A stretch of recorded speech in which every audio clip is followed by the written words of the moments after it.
kuwa na marafiki, furaha, kulewa na marafiki, furaha,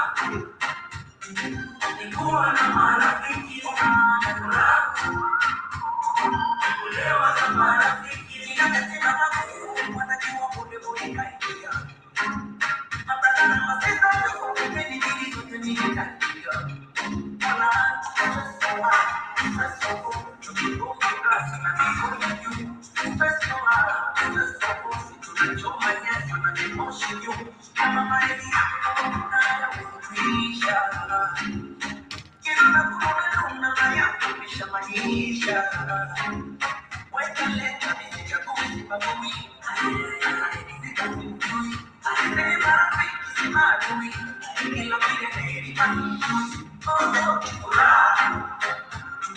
nikuwa na marafiki, kulewa na marafiki, furaha, nikuwa na marafiki, kulewa na marafiki,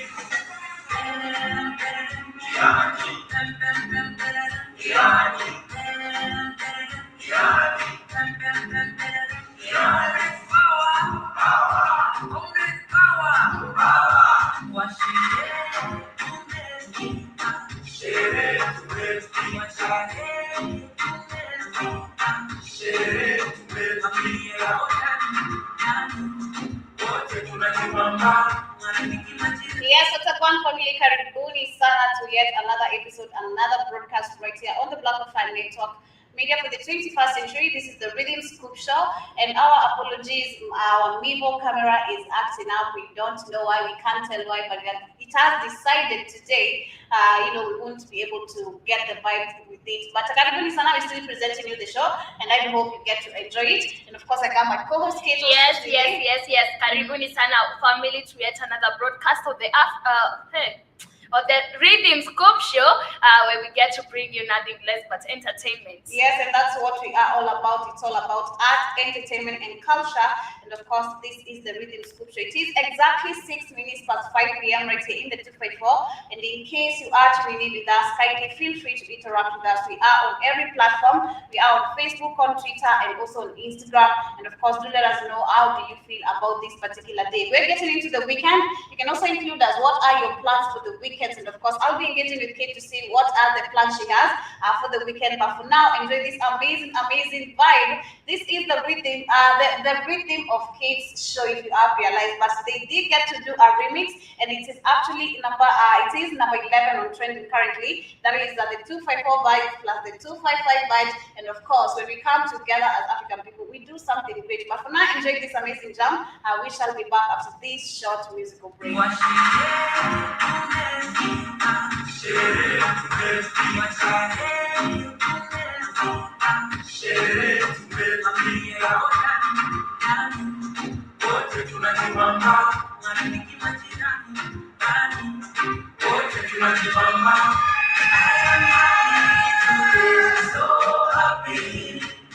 I am happy today, so happy.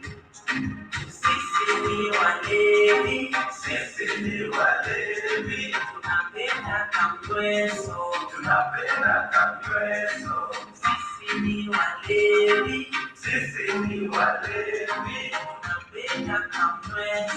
tunapenda kamweso. Yes, and feel free to interact with us. And of course, this is the Rhythm Scoop Show. And of course, the song is Furaha, playing right here on the Black of Fire Network Media for the 21st century. Kindly feel free to interact with us. We are on Facebook, on Twitter, and also on Instagram. And of course, in case you're catching up for the first time, kindly feel free and feel welcome. You can feel even more welcome by subscribing to this channel, and of course, even joining us officially through our link on the www.blackoffirenetwork.com. And we also have an app. You can listen to us as you drive, if in case you can't catch up with us, that is on YouTube. But karibuni sana, like you said, looking forward to having an amazing conversation, and of course, do engage with us, and also do let us know what are the plans you have for the weekend. But before we get into discussion, I want to engage with Kate. What are the plans you have for the weekend? A lot of sleeping. A lot of sleeping. Yes. A lot of sleeping. That is Kate. She has a lot of sleeping to do. But for me, I'm not sure yet. The day is just to start. It's still early, but we're gonna figure out maybe before the end of the weekend what I shall be doing, and I'll be letting you know on Monday. But I do hope on your end you are also looking forward to having an amazing time. But before we start, also I have an amazing quote of the day as you get into the weekend, and of course this is about yourself. All about you, and it says that you'll have a better taste in people when you start loving yourself. You'll have a better taste in people when you start loving yourself. And I think I do really agree with this, because sometimes we tend to we choose, we just keep on saying this, we keep on choosing other people more than us. We forget that, we also matter, and we need to prioritize ourselves as well. But I hope you're feeling motivated with that. But Kate can also give us another quote. Yes, be careful with who you trust. Salt and sugar look the same. Okay, salt and sugar look the same. Yeah. No, salt is white, sugar is brown. But they are both in powder form. Yeah, really. But good is our family. And getting to the matters of the day, I want to start with what is happening right now in Uganda. And in Uganda, we have seen that they have been trying to learn, not trying, but they have learned Swahili as an official language, and of course also introducing it to classes. And this is something positive. Like earlier when I was saying on my show that I've seen Somali trying to also renew its trying to renew itself into getting into the East African community. We had Congo, which also got into the East African community, and personally I say that is a good move. It is going to be really, really great, because it is going to help us as Africans, to how do I say it, to come together. But we'll only come together if we drop tribalism. True. Do you agree with that? Yeah, it is true, because Yeah. tribalism is the barrier, it's the only barrier that is making so many people even not go on with life, or still live in poverty. True. So based on Uganda, we have Swahili, which was launched, I think, last month as an official language. And of course, what they are saying right now is that they're looking forward on ways. They're still battling on it, but they're saying that Swahili for the first time will be a compulsory subject in Uganda primary schools, following a recent cabinet decision. But it is far from becoming a widely spoken and loved language in the country, experts. And that is the problem.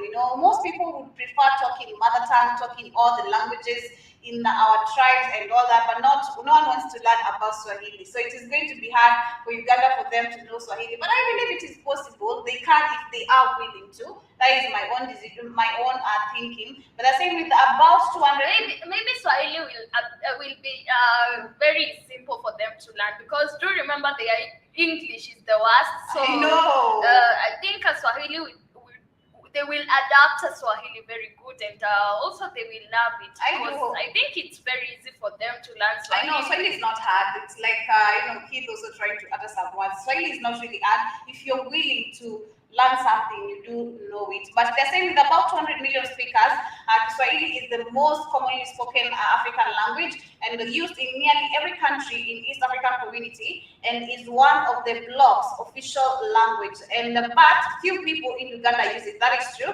And they're saying experts in academy and the media and officials from the government who gathered virtually on Thursday said Ugandans revamped efforts to make Swahili among its lingua francas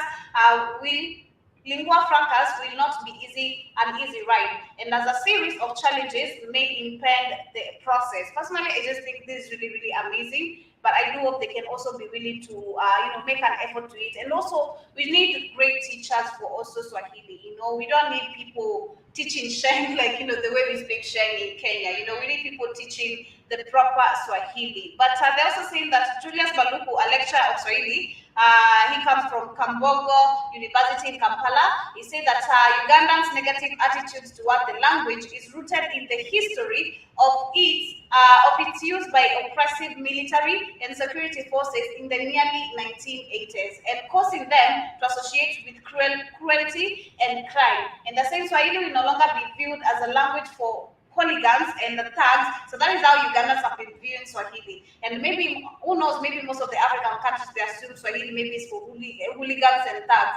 But they say Swahili will no longer be viewed as a language of hooligans and thugs when our children start to speak it freely. And the cabinet's decision to make it compulsory in primary school sets for its growth that is in Uganda. And I'm just so super excited about this. And I do hope they can take it with positivity and drop the negativity, because as Africans, that is going to help us in terms of so many things. And we're going to be able to connect with each other. Like if I go to Uganda, I won't have to struggle speaking Ugandan language because I have Swahili, And if you come to Kenya, you won't struggle speaking Kikuyu or Luo because you know Swahili, and that is how we want it to run. But let me know what are your thoughts regarding this. But also moving on to other different news and updates.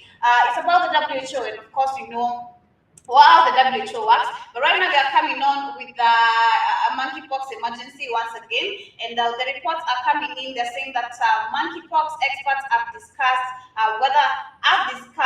whether the World Health Organization should classify the outbreak as a global health emergency, and the highest alarm it can sound. The highest alarm it can sound, because if you can remember the first time when they brought the monkeypox, no one was sensing about it. So right now they're looking for ways how they can even make it more scary. But they're saying a second meeting of the WHO's emergency committee of the virus was held on Thursday to examine the worsening situation with nearly 15,000 cases reported from 71 countries, according to the US Centers of Disease Control and Prevention. So it's always them making decisions. True. Karada. Karada. But I'm saying that personally, what do you think about this issue of the WHO always coming up with they'll always come up with diseases and try to say that we have this in Africa, so they are trying to push some agenda. Like they are still on vaccinating all of us, so many of us. So that's what they are trying to push in Africa. Yeah, so the WHO, and it's always the reports always coming from US. It is the US who are saying this. It is the Control Center of Diseases and Prevention which has given this report. I don't know what is going on in the country, and you're not even here.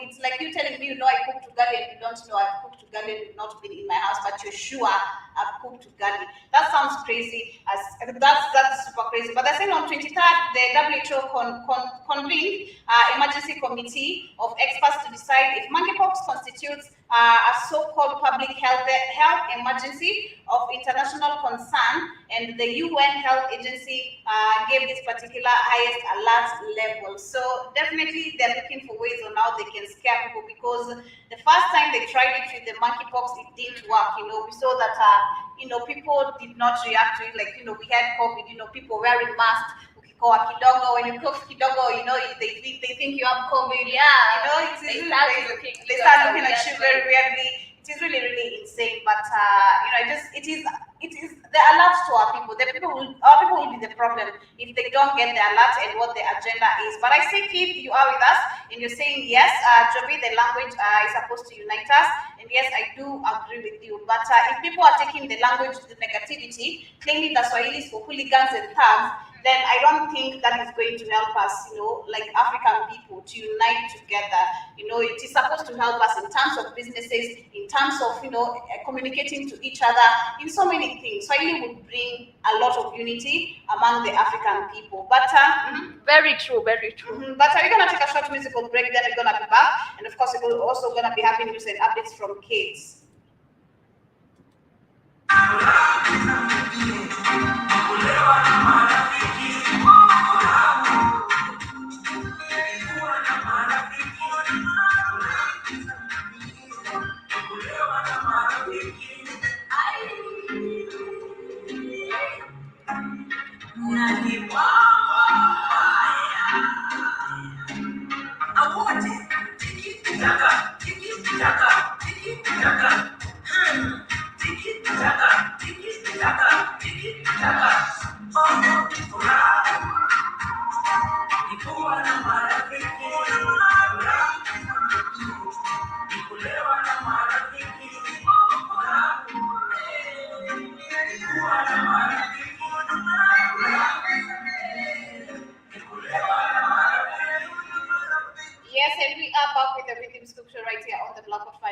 media for the 21st century. My Yes. name is Joby. Yes, welcome back, family. And okay, going on to other news and updates. It's about African leaders. They have come up with an initiative that is set to help finance the continent's conservation areas. And also, I think this is a good thing, but also it is they are creating this initiative to find a way to also to keep on stealing money, because they'll say that we need this money from our revenue. Of course, they take a small part of money, or they take a part of the revenue they have generated, the people have generated. Then they be like, we are spending this on conservation of areas. Yeah, but the plan, dubbed a Pan-African Conservation Trust, was unveiled in the Rwandan capital Kigali during this week's first ever continent-wide gathering on protected areas. Speaking at the Africa Protected Areas Congress, a former Ethiopian Prime Minister Haile Mariam said Africa needed more investment for more than 8,600 protected and conserved areas, and designed a complement to existing financial mechanisms supporting African protected areas. APACT is an African-led continental scale solution to mobilizing significant public, private, and philanthropic funding into protected and conserved areas across all 54 countries. He said at the International UN for Conservation of Nature. But I think also it's a good thing that they are trying to conserve. They are trying to. We can't hit the camera, Tempo. Even if we try, we wouldn't steal the camera. So you just have to bear with us. The people camera did that tap on us, but we're gonna move on regardless. So we can catch. Yeah. I was talking about an initiative that African leaders have come up with, and they are saying that this will help to conserve the environment or continent's conservation areas. Do you remember in Africa is where we have so many conservation areas? We have the beautiful sceneries, we have everything good, but when it comes to the conservation, we don't conserve them. Do you remember even in Tanzania we have one of the loveliest beach you'd ever want to go, but when you go there you feel like crying because these areas are not taken care of. They don't clean them beaches, and it is not good. But I hope this will help all African countries, and I hope this is not a plan to squander money or steal money from us, but I hope it will be of benefit to all African countries. I do agree. It will be of benefit, but it will depend on take the project, because they're always, when you speak of squandering money, they're always ready to focus. Like everybody has to. It's an initiative where every country has to contribute. Yeah, so everybody will be they will be. It's like putting away some cash and saying this is for conservation. But I don't think so. Not with these corrupt leaders that we have. But do let me know what you think. And Tempo, thank you so much for joining us on today's show. And I see Keith is saying that put it on the laptop, Joby, and then you can move the camera for Katie. Well, it is on the laptop. It is on. I can't put it on this laptop, but the computer, it's very, very low. So I'm not gonna I'm gonna be seeing the body but not the face. So let's just move on with this the way it is. But moving on to other different. Tempo misses me so bad. He wants to see me so bad.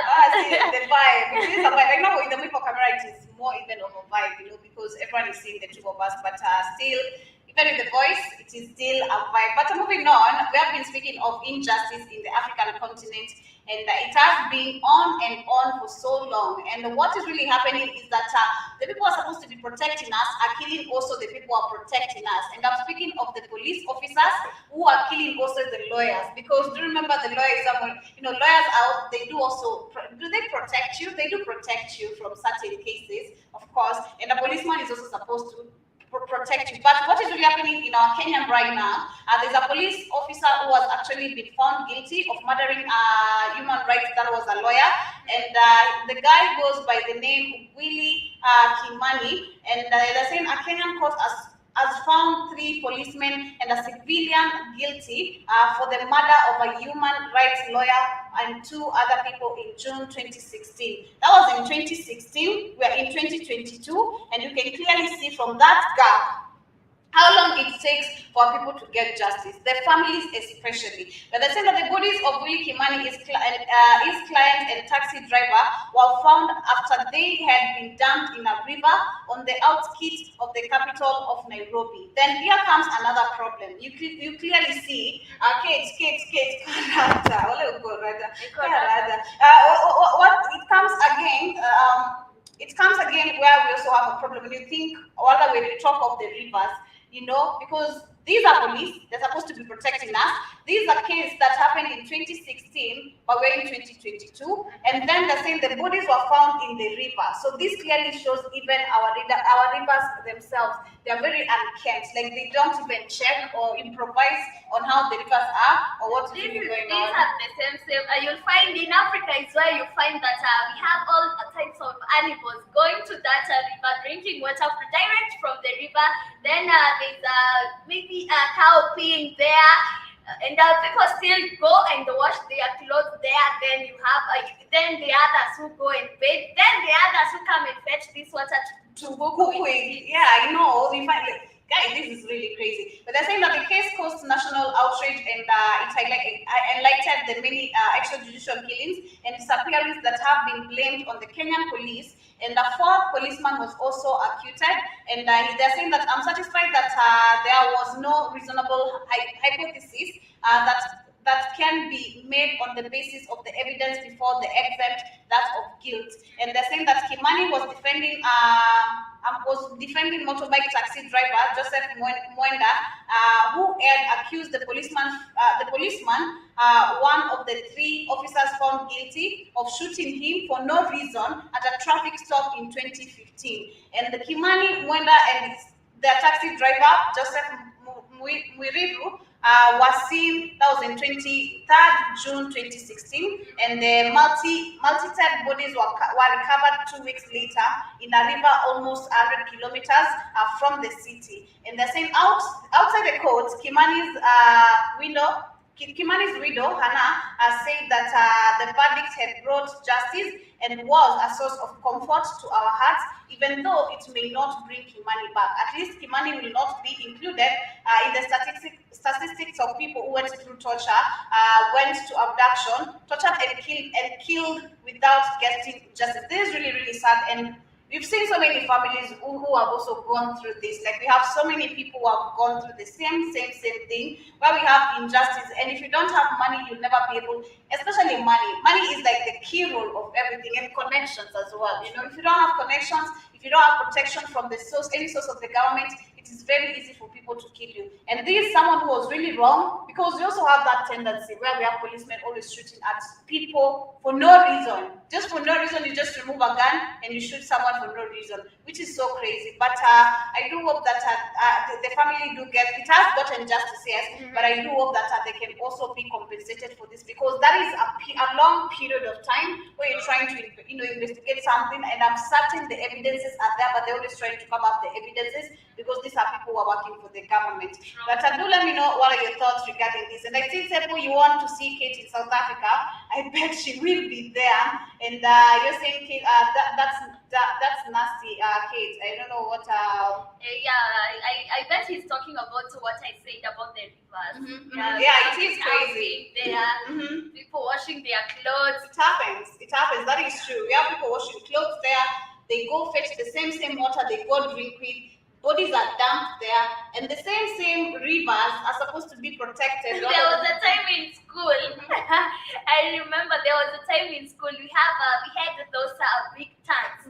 Then there was I don't know if it was a rat or a bird that had died inside the water. And do remember that is the water you're drinking.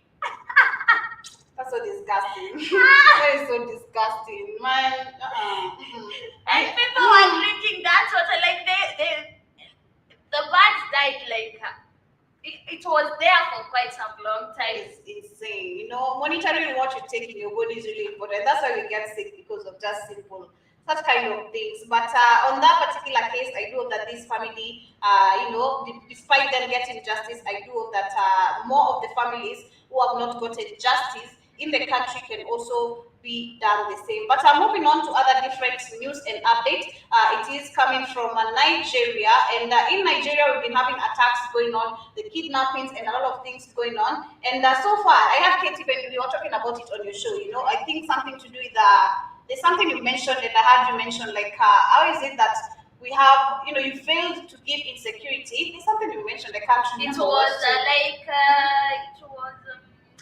but it was to do with security. Yeah, exactly. The Nigerian government is actually planning on banning motorbikes in Nigeria. Oh yeah. So for me, I'm in support of it, and the reason why it is not good, of course, because the motorbikes they serve in terms of many purposes, in terms of transport, business, and all this. But again, when you look at I think we need an order. They should not ban all of them, but we need an order in the country. Like remember when Uhuru and put a curfew or rather a lockdown on all the motorbikes right here in Kenya.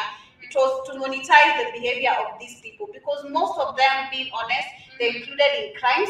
Most of them, you think they're customers carrying each other, but they are gangs, Either they have guns or maybe they have knives. This has been happening in the country. But maybe I should share one video, you get to see what I'm really talking about. There's a guy, you can remember there's a video which went viral. I don't know if you saw it, but there was a video which went viral where we had two motorbike riders who attacked someone at a gunpoint early in the morning. Okay, I know these motorbikes sometimes they are used to do some criminal deeds, but it is banning the motorbikes won't solve the problem. It won't. I know it won't solve any problem, but again, I think we need an order. We need an order on how we need. I remember at that particular point when Uhuru got all these motorbikes on lockdown, we only had the Bolts operating, the Bolts riders. We had the food delivery riders, and order maybe from the stores, maybe from Jumia or from these apps, the riders, only those who are remaining. So I think we need that particular type of order because most of these people, they get this, I don't know how our motorbike is so cheap right now, we just have it running in every country freely, and most of it is being operated under criminal cases. But let me share a certain video, you see what I'm really talking about. And personally, I am in supportive of it, but not all of them. All they need is an order. You should ban not all of them, but we need an order in the country. That is my point. But we need an order, of course, but banning the motorbikes operation won't help anything in the country. Let me see if I can find this particular video and share with you just a snippet of it, of what they do. Let me share my screen. But I see Tsepo, you're saying Africans must improve on hygiene. That is true. The hygiene in Africa is really, really crazy. And you're also saying, Keith is saying that show Rwanda motorcycle riding how it should be. I'm going to share that particular video. They are really in order, and they wear helmets and everything. But here, how things are operating is just, we love order. That is what I can really say. And you're saying, you're saying unemployment is already high. Motorbikes sustain the people. I know that. I'm not in denial of that. That is one thing I'm not in denial of. But again, I think it has done a lot of damages because even if you speak of unemployment, these people still are employed. Or they are employed because you're self-employed when you have a motorbike. You are self-employed, but still. You are maybe a criminal. How many people? You've seen so many people, right? True. But let me share my screen and you understand what I'm talking about right here as I get to show the other video about Rwanda. Let me share this. I don't know if I can find the correct one.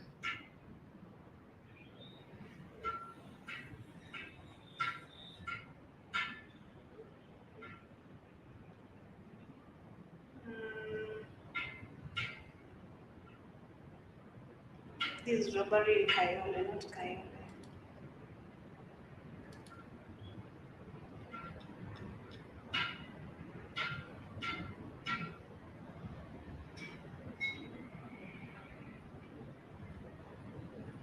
There's another one. There's such a video. Okay, as we wait for Joby's video, I guess we need to continue with the news and updates. And also, in Kenya, people are becoming insane nowadays. Right now, there was a man who was sentenced, have been sentenced to 45 years in prison for defiling a 2-year-old child in church. Sorry, and a 39-year-old man has been sentenced to 45 years imprisonment for defiling a 2-year-old child on a church grounds in Zimmerman. The man, Erastus Kariuki, had on Tuesday, July 5th, 2022, being arraigned in court before Milimani Senior Principal Magistrate Wandia Nyamu, where he pleaded guilty to one of counts of sexually assaulting the child against the law. And the court had that Erastus Kariuki had contributed 100 shillings at a church located in Zimmerman, Nairobi, before committing the crime. In some few minutes, the mother of the child had her daughter crying, only to be directed by her cry and found out the suspect, who is unknown to them, holding her child on his high, penetrating her just outside. It is very sad and it is insane. How do you even humiliate or assault a 2-year-old child? That is someone who is crazy, and that is why we speak of these cases, because we've been speaking of these cases so many times, and we've said the reason why these men will keep on doing this is because there's nothing ever done. We always hear cases and they just fade away. This guy, I'm so certain, he has been sentenced for 45. Yeah, 45. At least that is something. But again, but do remember, if he had money, he would still walk out. Yeah, he would have walked out. But I see people saying that no Banjobi, that's people livelihood. I do agree with you, but I'm just saying we need an order on this, because right now let me just share this video you get to see. This is one of the things I'm talking about. And this is a video that went very viral, and we had this policeman whose phone was snatched just, when he was standing there on a motorbike. See, look at that. Just like that.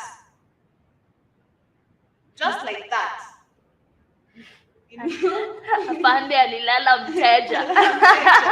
Just like that, your phone is gone. And that is not the first case. Most of these cases, they happen. Even when you're walking as a lady, your phone might get snatched when you're walking.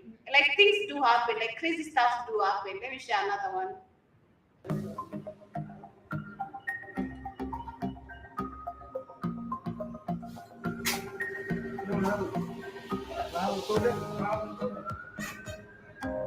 Kwanza alipanga akiendanga na alikuwa solo. Ulijiamini?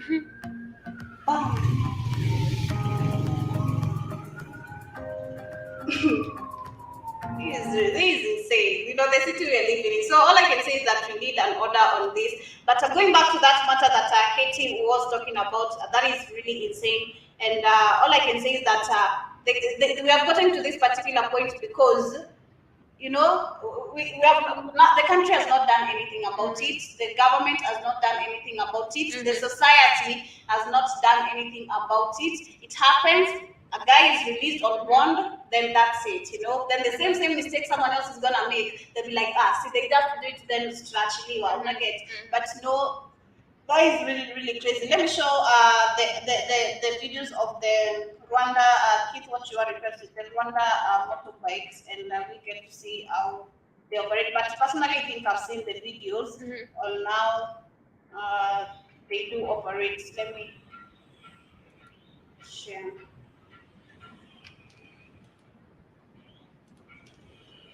We share my screen. That is rough. I do agree, Zephyr.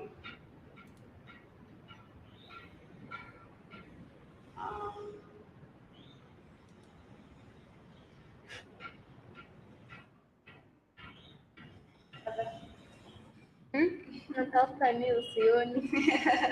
Kumekauka. Good try. Let me share this.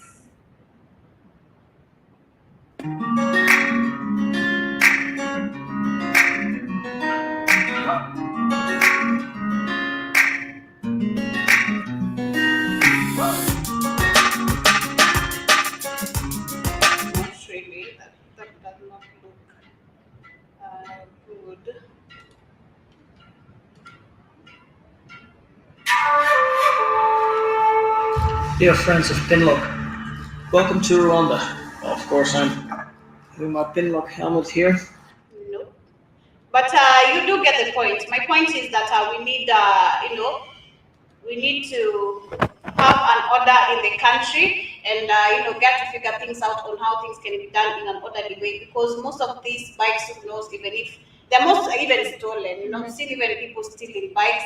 Most of them are caught, most of them are arrested, and all these things. And those are also some of the things which are promoting crime in the country. But I will take a short musical break, family. Then we're gonna be back with more news and updates right here.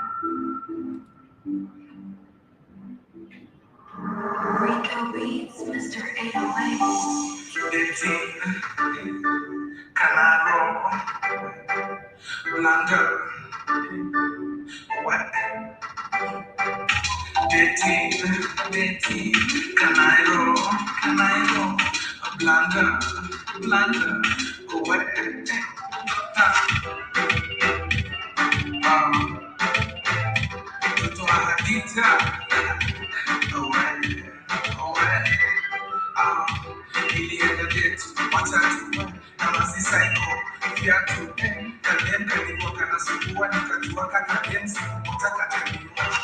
Nikapata mwingine mali safi, lakini alikuwa na baby daddy. Mtoto wake akaanza kunita daddy, baby daddy, tulishika na mashati. Nikapata mwingine na mahaga, alikuja ketani kuchapana. Uone alikuwa na shtua, tukimake love alikuwa na bonda sura. Nimetafuta kila chuo, nimetafuta kila rima. Yes, and that is Major played right here on the Black Hot Network Media for the 21st century. My name is Joby, and of course I got Kate in the building as well. And I see Kate, you're saying that everyone is not a criminal, Joby. I do agree, but the majority of the people who own motorbikes, especially from the poor locations, most of them are included in crime and theft. That is from my own experience. I've seen it. No, you can't say the majority. Do remember the majority people are the ones using this motorbike to earn a living. But most of them again are young youths. Let's agree. Not really. Most of them are young youths. Vijana wako na mabuduthi mingi kushinda wazee. That is the reality. Might be, but let me Google. It is the reality. Majority of the people who own the motorbikes are young youths, and most of these young youths still get involved. Even despite you being self-employed like that, you're still gonna get involved in theft. I've seen it. I'm talking of something personally. I've seen it from growing up. But people have different experiences. But I see you're saying that the government regulation is in subsidized is needed, and I do agree with you. And thank you, Anza Kenon, for also joining us. And Tepo, you're saying that damn, Kenya is rough. Kenya is not rough. I think it is Africa in general. But Kenya is rough. Kenya is rough? It is. Like, it can't be rough than Uganda. I don't think it can be rough than Uganda. Kenya cannot be super rough than Uganda. But moving on to other different matters is about the reduction of the price of the ugali flour. And of course, it has happened so far because remember, the government did say if in case any supermarket or any retailer is found selling ugali flour beyond $100, you're gonna be not $100, but $100. Is it $1? $1, not $100. Yeah. $1. You're gonna be arrested, which is 100 Kenyan shillings. And they say they're gonna look for ways on how they can refund all the retailers who did purchase the ugali flour at a high cost, but they're not going to do this. That is definitely, they're lying about this. They're lying. But they're saying that the big supermarket chains in Kenya have begun selling the government subsidized maize flour, but are limiting customers on how much they can buy. You hear, Kid? We are being limited even on how much you can buy. Many smaller retail stores. By the way, we can't buy more than 3. You can't buy more than 3? Yeah. So you buy today, you buy tomorrow, and then you come back another day. Yeah. That is how you could. That's the truth. That is how you can. But Kid, it's sad that you can't store ugali flour. You can, I mean, if you keep it in a cool, dry place and check the expiry date, ukimshauri atakwambia mambo ingine. But I see, Kate, you're saying yes, Uganda is worse. Yes, exactly. Kenya cannot be rough than Uganda. Kenya cannot be that rough than Uganda. I mean, it is rough, but I think Uganda is even more messed up. But on this story of the Ugali flour, they're saying that the many retailer stores are yet to adjust prices. And a spot check by the BBC found that the shoppers were being limited to purchase for only 2 packets of the flour, which is used to make the country's staple food of ugali. And they're saying the President Uhuru Kenyatta this week announced that 2 kg bag of the flour would retail at 100 Kenyan shillings, and a reduction of more than a half from a week ago. And the government has warned that it will arrest, prosecute, and charge anyone found selling above the set price. And meanwhile, the Minister of Agriculture has told the BBC that the millers should expect maize imports from Zambia in days to help ease a huge shortage. And the country has traditionally depended on the neighboring Tanzania and Uganda for maize imports, but the two have turned on the South Sudanese market, which is offering higher prices, which is, I don't know what. It's a good thing, but also do remember they are trying to use the ugali flour to campaign. You're saying that you figured that's just a while ago, and come again. What did you say? God.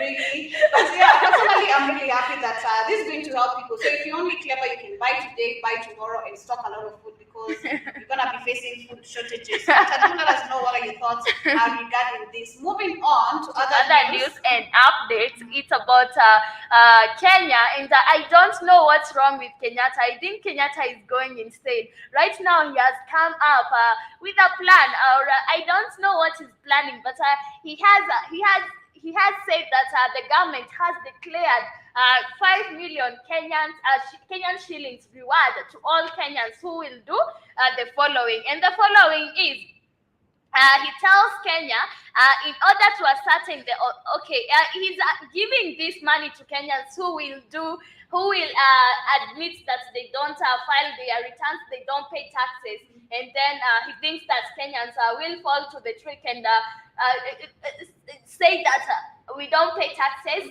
and this is. But Kenya have reason to explain afternoon news after the Kenyan government announced a finger-licking money reward up for grabs, addressing the citizens through the official revenue collector. The state articulated that an hefty of 5 million Kenyan shillings reward will be accorded to all Kenyans who will report. Who will report cases of taxes evasion or tax fraud in order to ascertain the authenticity of the reported case of tax evasion or fraud. The Kenyan government divulged that all Kenyans must avail the following documents to the KRA offices: bank statements, bank details, PIN number, location of business or offender, and mobile contacts of the violator. Okay, now why am I supposed to be giving my PIN to Kenyatta? PIN ya bank yangu. Si ndio nashangaa nataka ya nini? Umeget I really do get the whole thing, but why would you want my PIN? Yeah, I'm also wondering. Yesterday I discovered something I didn't know actually. Samuel gave me the information, and he said that I did ask something on the chat, and he said I didn't know that because of our savings on the bank, that is what is used to it is used to give the loans out. Like pesa tunekanga kwa bank, ndio. I never knew. I just discovered that yesterday. But I see, Teddy, you're saying that the rate of diabetes must be high in Kenya. Uganda ugali all the time. Ugali does not bring diabetes. Ugali does not bring diabetes. But Keith also laughed about it and they saying, what daddy would do that? I don't think there's anyone who would do that. Giving away. I think people will fall into the trick, and I'm wondering why would the president be asking me to give him my bank pin. Pin access. Yeah, he wants to have an access of my pin. No, it is crazy. But I'm thinking when you're saying where is Katie? Is she reporting from Uganda? Yes, yes. Yes, she is. She is in Uganda, and she is coming straight out from Uganda. But thank you so much for joining us. You're saying that she's in the room. She's just in Uganda, but she's in Uganda. But thank you so much for joining us. Moving on to other news and updates. It's about South Africa, and I don't know if Kate did talk about this on our show. I did. But we continue. We talk about it. This is about the how do we call the racism that has been going on in the country. And right now in South Africa, there is a white student. If you remember, there's a time back we shared a story of a white student who had urinated on the other one, the properties of the other one. And right now he has been expelled, and they say that the white university student in South Africa who was filmed urinating on the belongings of a black first-year student and then bragging about it has been expelled. And the Thelms, who was said to be drunk during the incident, was found guilty of racism by other authorities at the Stellenbosch University. And he had urinated on Balolo's laptop and other study material, calling him a boy.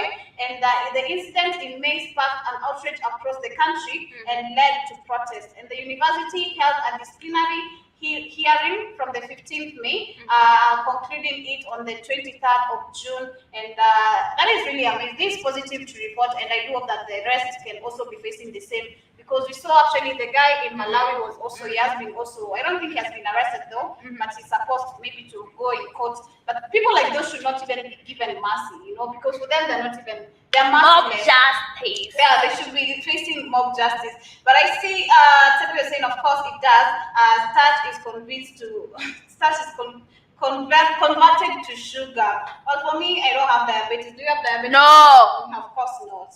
We cook porridge and we drink with that ugali flour. But we're gonna be back, family, after this short musical break right here.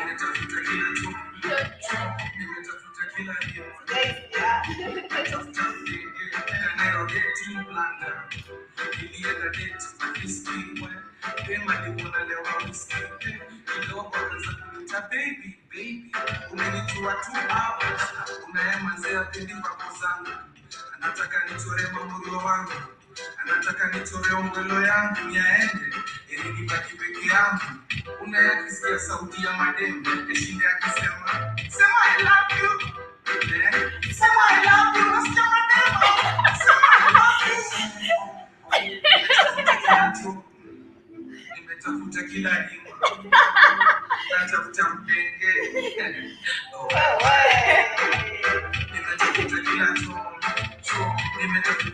Yes, and we are back with the Rhythm Scoop Show, and that is how they women. Say I love you. Say I love you. That is how people don't have a young like when you're in a party, your lady is always calling you, and she's nagging you, and she's like, say I love you. I can hear the ladies of the background. Say I love you.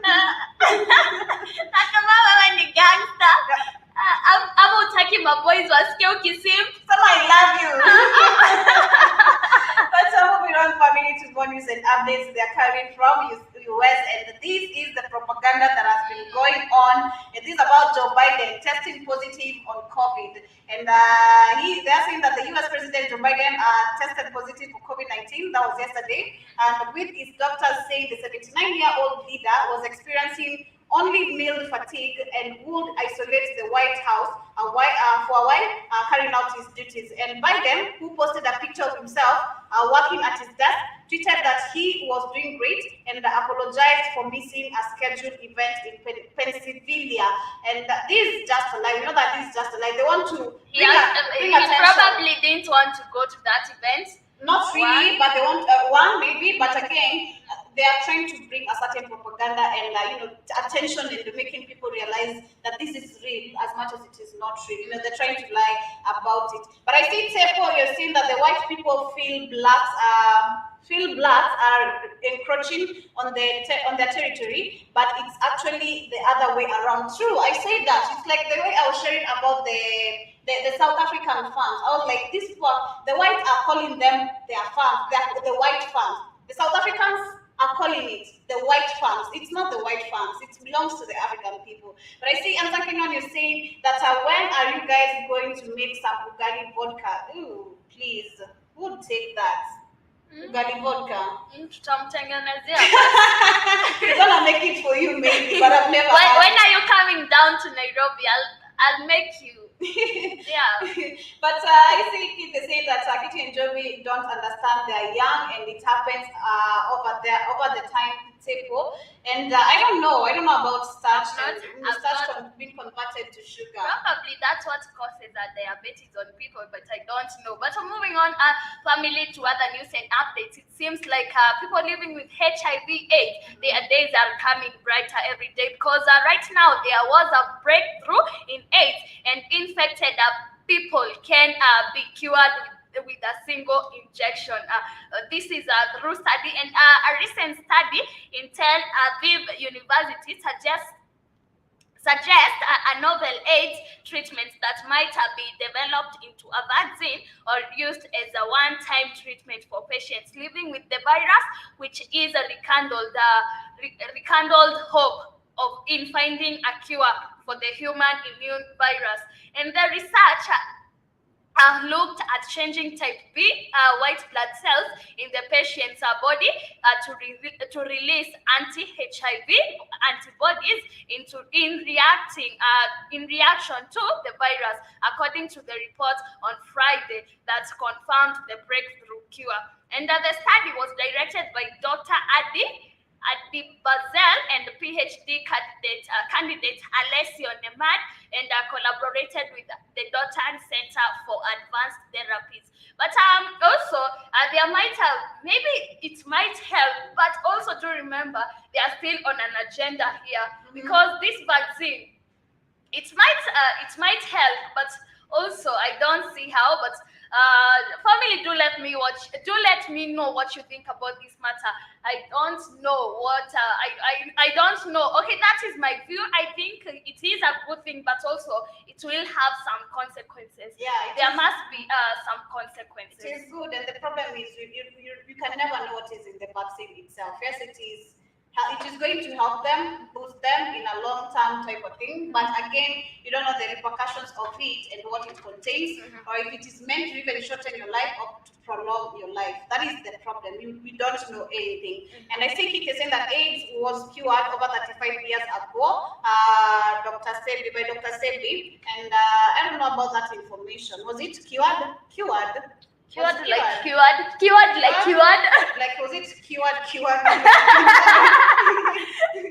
No AIDS vaccine, exactly. But for the people who are living with HIV, they are going to be very happy about it. We've been also having shortages of the ARVs. We've seen it. We have shortages of ARVs in the continent. But if they're coming with the vaccine, for the people, they will be happy. But the problem is going to be the repercussions of it. Therefore, you're saying that they probably had the cure a long time. That's why there's hardly any HIV in Europe. Well, I don't know about it, but I remember kids saying on my show that people were lining up to get HIV. That is literally insane. How do you line up to get HIV? And Keith is saying that use Joby and Katie cured. What do you mean? I don't get it. What do you mean? I guess he's meaning that Joby and Katie cured because you are trying to say cured. Are you getting? But you don't use that in wherever you are, guys. Because in here, if I want to put emphasis on something or if I'm trying to explain a person to Joby, I'll be like, Joby, maybe I'm saying that, do you know JMO? You remember JMO? JMO. Yeah, you let JMO. Yeah, JMO. Like, are you getting? Yeah, that is how it works. But family, Do let us know what you think about that particular matter. But for me, I think it is dangerous for the people. It personally. is dangerous, but really also crazy. it's gonna have some consequences. But I don't know. But probably moving on to other news and updates, it's about Kenya. And right now, I do remember there was this leader, presidential candidate, who I was saying that he's being given 200 million. Was it 200? Ojakoya. Yeah, 200 million. He was being given by both parties. The oppositional leader in Kenya, Raila Odinga, was willing to give. His party was willing to give him 200 million Kenyan shillings. Also, the other party tried to buy him, but he refused. But right now, he has. Do you remember we have presidential debates on the people who are aspiring for this candidacy? For this seat will be having their debate on 26th of this month. And right now, Wajakoya has threatened to boycott the presidential debate. He said that I will not participate unless Raila, Ruto, Maore, and I are on the same platform. And I believe this is true. Do you remember even the other debates we had about the deputy president's debate? They all participated the same. Not different time. It was different time, but I believe they all should come one time and face each other and say, you know what, this is what I want to do for the Kenyans. And a debate also, if it's a debate, it's not supposed to be set for two people. Sure. Yeah, so I think Wajakoya is the man. He's trying to show this government, you know what, okay, this is how you want it. I won't do it the way you want it. I have my own ways of doing things. Wajakoya is the president. Yes, Wajakoya is the culture. But I see Keith is saying that all that Kitty ate has been cured. You just didn't know about it.